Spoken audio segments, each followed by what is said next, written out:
kung ikaw nakadawat na sa atong Ginoong Hesukristo sa imong kinabuhi, nadyo'y kausaban. Once na nanadyo ta sa Ginoo, makit-an jud na nay kausaban sa imong kinabuhi. Walay imposible sa Panginoon. Kaya kang baguhin. At salig ka sa iya og manampalataya jud ka sa iya.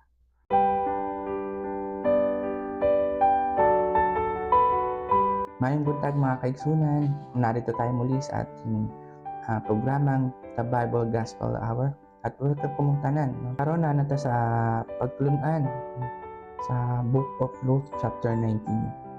Bagong lahat, gusto ko manambatiin ng ating mga kaigsunan diha sa Tagbilaran City sa pamumuno ni Pastor Christian De Jesus o sa tibok nilang Panimalay o sa ilahang Gembo. Dito ang mga kaigsunan po diha sa Tawis no, sa pamumuno naman ni Pastor Chibar Clarin at nila Pastor Jason no?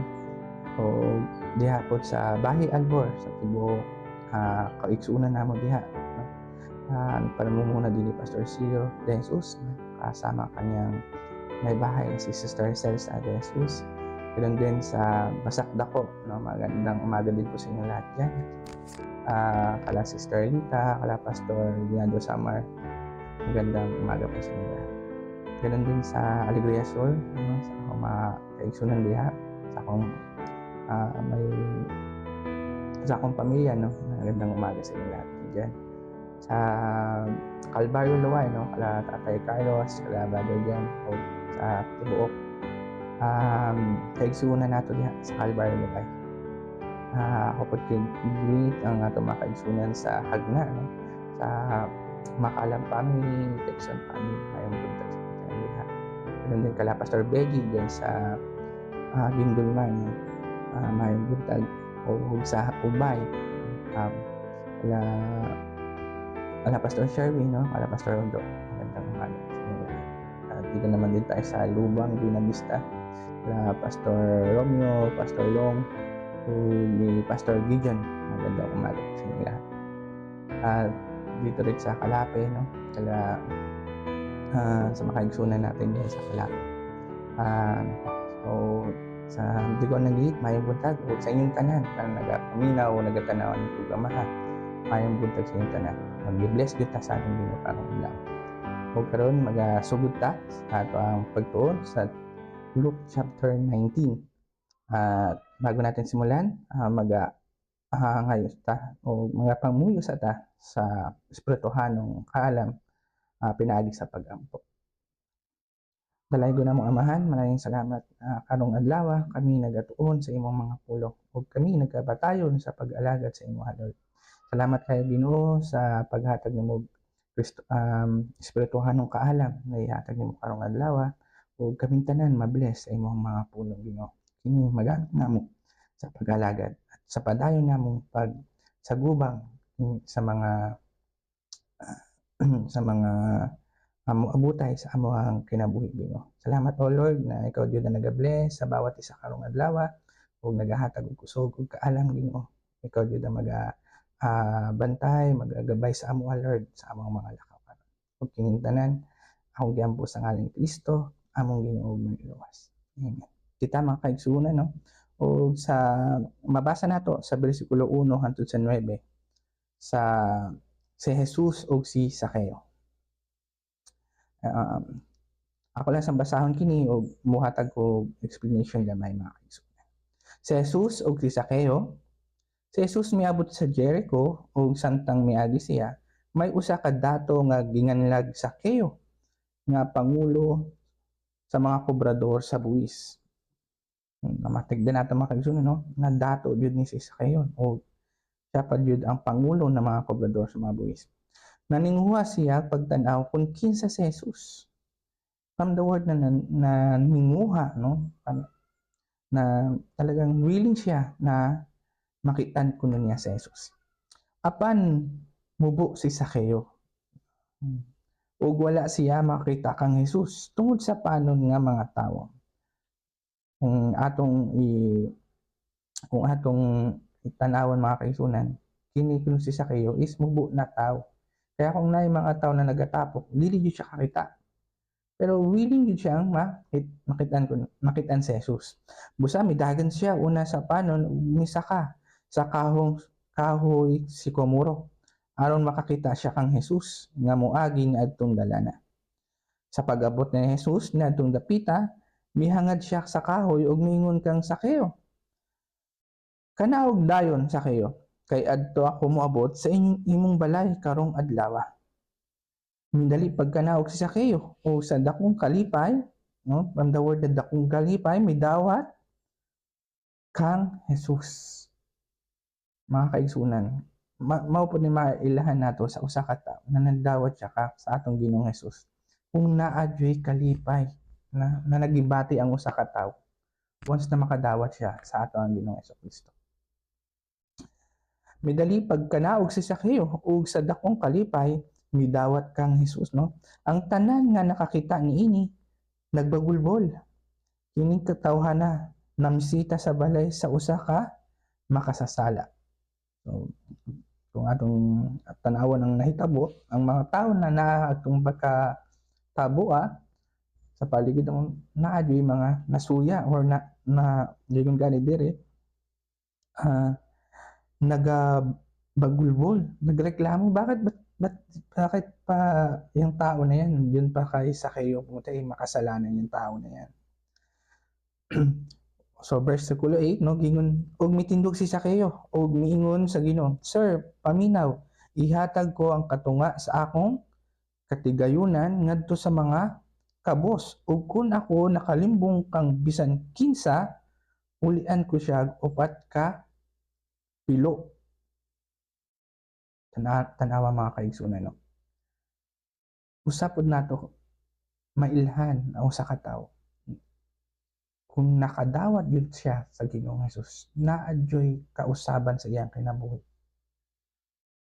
Pero mo wala siya magmahay, wala siya mo mingon siya sa Ginoo na nag-yield siya sa iyang mga ginagawa. Nagkaroon siya ng mali pala yung ginagawa ko. Pero nakatanggap siya sa Panginoong Jesucristo. Willing siyang nagkaroon siya ng na may kausaban sa iyang kaugalingon, no?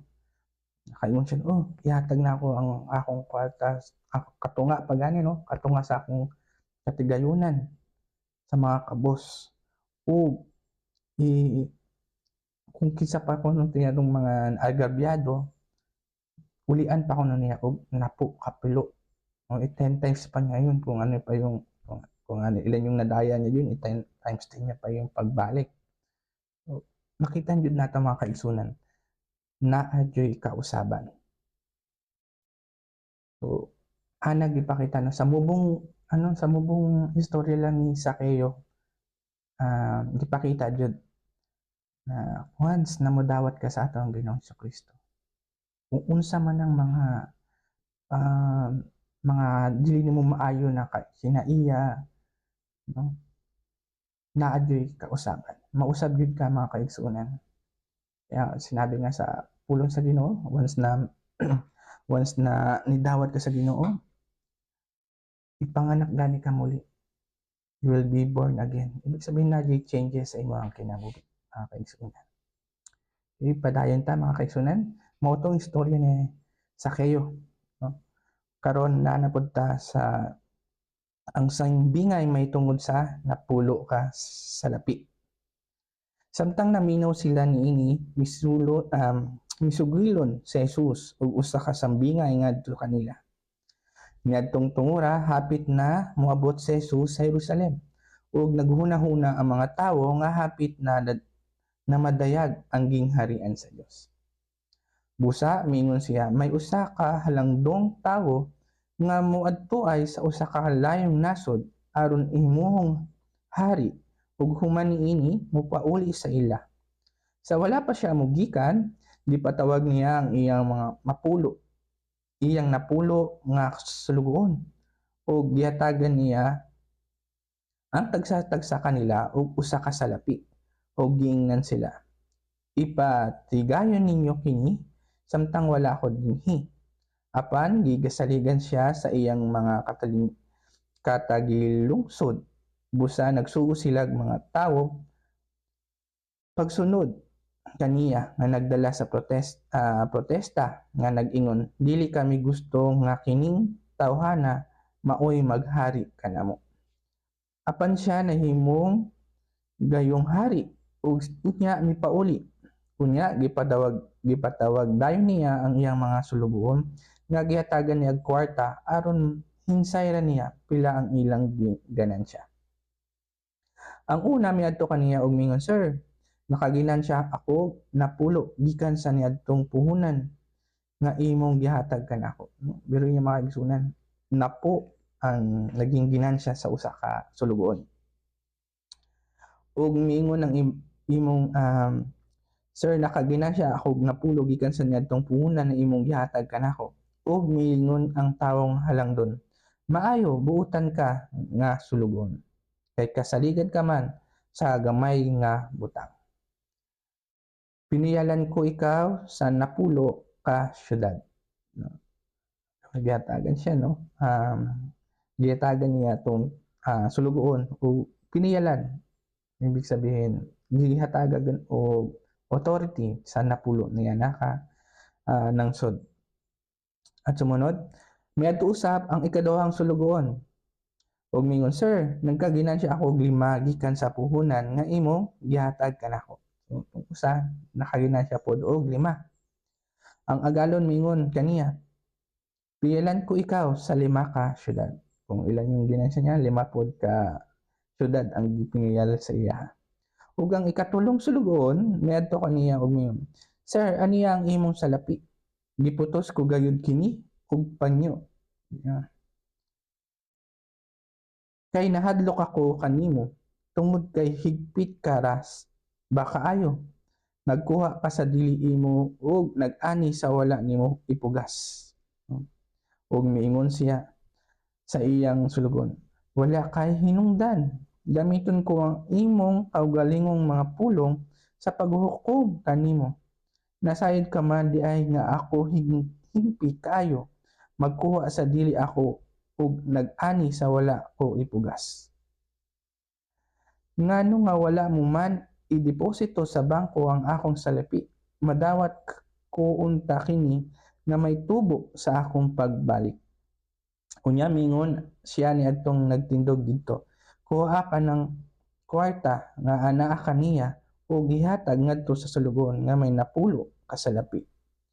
Mingon sila kaniya, "Apan sir, duna na siya'y napulo ka kwartang bulawan."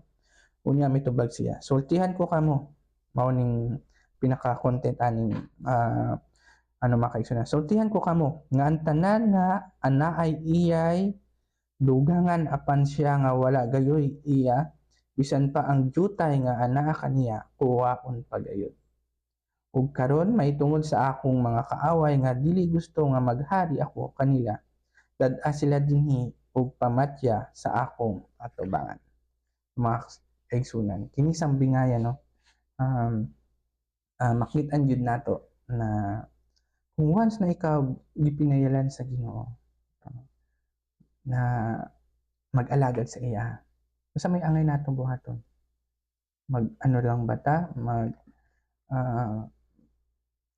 kanang sakto lang, parang wala la tayong makitan ba sa kinabuhi natin na nagalihok pa jud kita, nag-alagad ba jud tinud-anay sa Ginoo, no? So, ang gusto sa Ginoo jud mag-aalagad kita sa iya, no?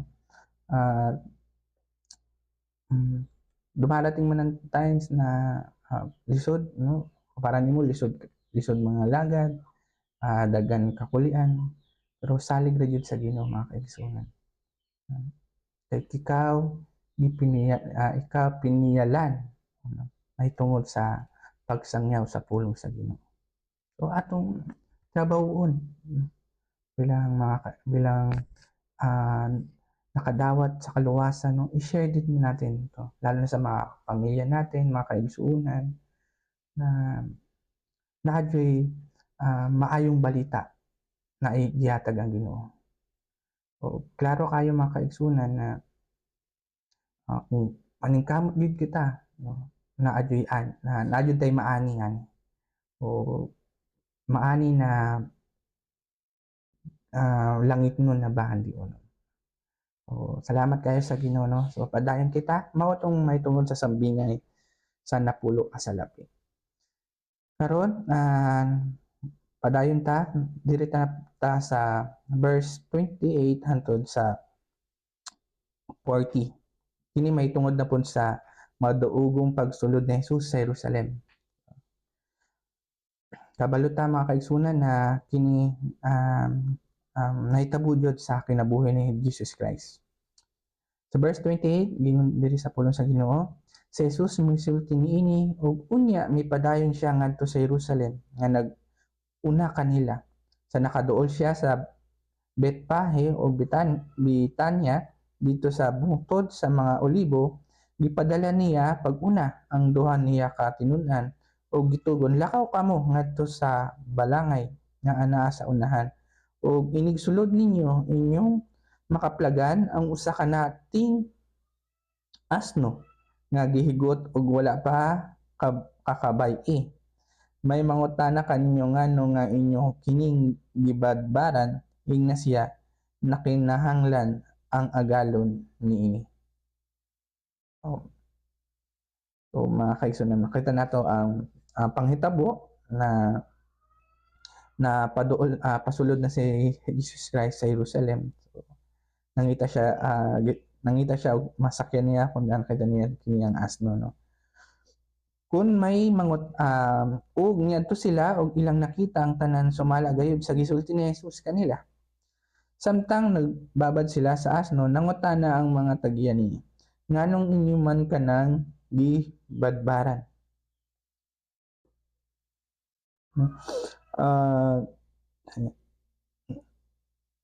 Sana nganong samtang nagsakay siya unya mitubag sila, nagkinahanglan niini ang agalon. Kung sa tong gisugo ni Jesus sa ilaha, mao pud nilang gihimo ug ilang gidala ang asno ngadto kang Jesus, unya gihapinan nila ang buko-buko sa asno sa ilang makakupo o gipakabayo nila sa Jesus niini. Samtang nagsakay siya sa asno, gipamukad sa mga tawo ang ilang mga kupo diha sa dalan nga iyang agian.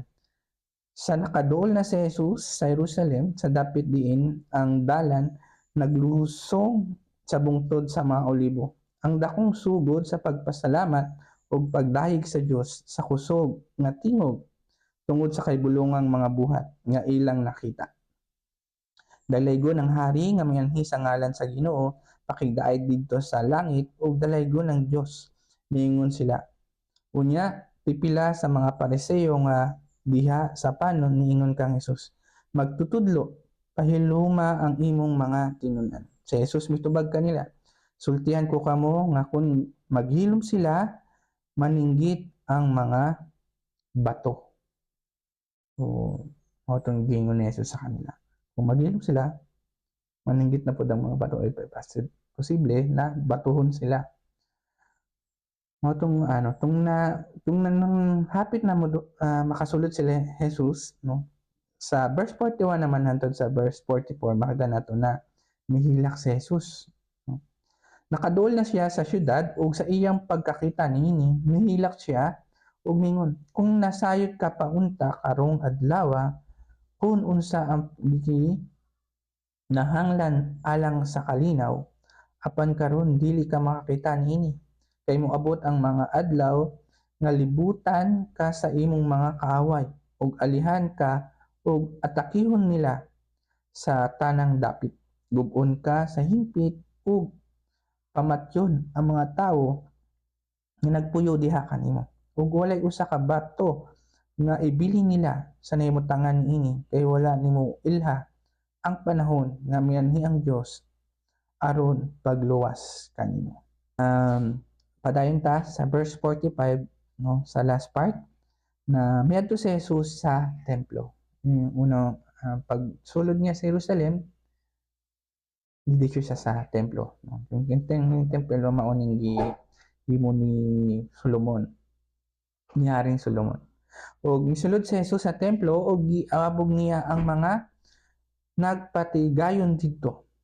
Gingnan niya sila, Nasulat sa kasulatan nga ang Dios nag-ingon, ang akong balay tawgon nga balay alampuanan, apan gihimo ninyo kini nga taguanan sa mga tulisan. Matag adlaw nagtudlo si Jesus didto sa templo, ang mga kadagkuan sa mga pari, ang mga magtutudlo sa balaod ug ang mga pangulo sa mga tawo buot untang mopatay kaniya. Apan wala sila'y nahimo tungod kay ang tanang tawo nagpadayon man pamati sa tanan niyang gisulti. Tanpod nato na ang gihimo ni Jesus, no, matag adlaw nagtudlo si Jesus didto sa templo. Ipakita gyud ni Jesus na kung magpadayon ka sa pagsangyaw sa pulong ni Jesus, no, na gingon gani diri nagpadayon siya og daghan na mati sa iyang gisulti. Pero samtang niya nasuya kay niya mga makadaguan sa pari, mga magtutudlo sa balaod, no, na nagplano, no, na mupatay kaniya, pero wala sa panahon kay wala pa sila na kitan or na pwedeng ebidensya na isupak para kay Jesus Christ. So kayong sa Luke chapter 19 na ang pinaka-content yun dani, pinaka-summary yun mga kaigsunan. Kung ikaw nakadawat na sa atong Ginoong Hesukristo sa imong kinabuhi, nadyo'y kausaban. O diha-diha naa na gyud ang imong pangalagad sa Ginoo, no? Naa na gyud kalipay na willing gyud kang mo trabaho, mo sakripisyo para sa atong Ginoo. Pagsangyaw sa iyang pulong na magpadayon sa pangalagad. Tinuod gyud mga kaigsunan na naa gyud kausaban. Kitang tanan man gyud mga kaigsunan, gikan man gyud ta sa di maayong mga buhat, no? Pasasala pa kita. So once na nana gyud ta sa Ginoo, makita gyud na nay kausaban sa imong kinabuhi. Kung na kay mga daghan ka halimbawa na kay mga bisyo, na kay mga tinago na mga butang na di maayo. Pero once na tinud-anay kang nindawat sa atong Ginoo, mapulihan gyud nimo na tanan. Walay imposible sa Panginoon. Kaya kang baguhin. At salig ra sa iya og manampalataya gyud ka sa iya. Mao nay makaigsunan hangtod diri lang ta sa karon sa atong